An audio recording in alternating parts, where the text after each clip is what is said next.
Wala lang pilitan na ano yung respetuhan lang. Anyway, kung hindi nila ako patayin at ano, life is bigla lang ano, sila na naman ang nasa kabila. So what will happen? Alam naman nila ang possibility niya na it's just here, it's a matter of months actually. Kung manalo si Inday pagka-presidente, saan ito Ambil akong bag, pulutin May, itong mga to? May, ambil akong bag. Ubos ito. Kaya kailangan si Tore, trabaho mo nila yan. Kailangan Makinig ka lang. pigilan na Inday. Hindi lang pigilan si Inday. Tatakbo ng presidente yan. Eh, lalo na ngayon, nag-generate tuloy ng simpatiya. Putang inang plus yan. Pag ilang man sila, ibang presidente na naman, isaan ito pupulutin itong mga to. Ang problema, katrabaho lang ito, I happen to be, ako, naiintindihan ko. Kaya, sinabi ko, this madness has to end. Sino kasama niyo dyan, ma'am? Hindi pa sila Ano lang kasi is, ang procedure kasi, let me be very frank with you. When you are placed under arrest, you have to submit to the person in authority making the arrest. Then, when you are already arrested and maybe detained, then you have to start the machinery of justice role. We go to the Supreme Court. Pag hindi, ako, Go to the Supreme dumaan ako sa rat, okay na sa akin. Well, nothing to lose na ako. Nothing to lose, absolutely nothing. Hindi ba rin ako sabihin mo kulong ng habang buhay?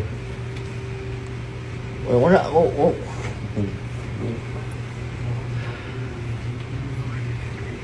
Inciting to sedition. Hindi inciting to sedition. Inciting to sedition. Kaya Against mag-against humanity, humanity. ICC. Kalimutan niya ulit. Sa Hague. We are not exhibitory sa ICC. That's what they're doing now. Hindi ako. Yan ako hindi papayag. I am a Filipino. You are all Filipino citizens. Ako, pag nagkasala, you prosecute me in Philippine courts with the Filipino judge, the Filipino prosecutor, and magpakulong ako dito sa bayan ko. Kung sakali. They're preparing you to bring you to The Hague. I am sure. I am very sure. I'm a lawyer. Abogado ka man. I am sure the Supreme Court will rebuke them.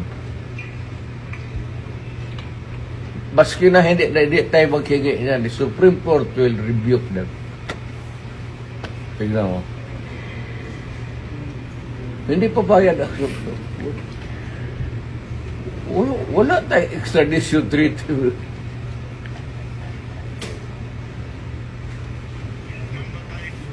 At saka na-withdraw na tayo. Bakit mo ako dadalhin doon sa international body na hindi na tayo bibro? That's a big question. Kaya nga, ano ito sila sa Supreme Court, tignan mo. Whether rightly or wrongly ang decision na mag-withdraw tayo sa ICC, the fact that we are already not a member, so dapat intindihin ng mga abogado yan, pati sila, they should, ay ko naman, General Torre, ask them seriously again. Kasi, malapit ka na mag-retire. So, just ask them, sigurado ba kayo dito? Kasi hindi na tayo membro ng ICC.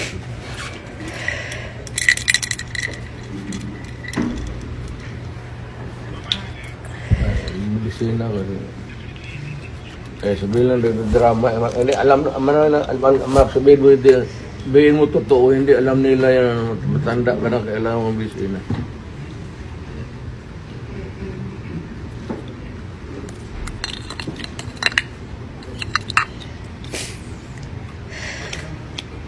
Sabihin mo sa inyo, sabihin mo sa nagdadala ng kaso dito. Sir, wakan mo sila, sabihin mo. Ano ba to?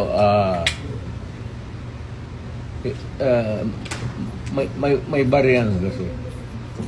Pero kung sasama ako sa iyo, huwag kang magtingin dyan, sasama ako sa iyo. Yes, sir. Thank you, sir. Total, Maraming salamat, sir. nandito naman tayo sa government facility. Yes, So, escape is not a problem. Impossible dream. Thank you, sir.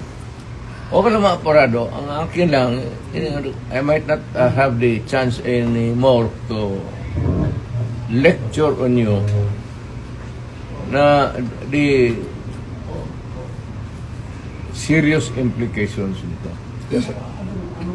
We have withdrawn and then you allow it to be brought to a body of which we are no longer a member.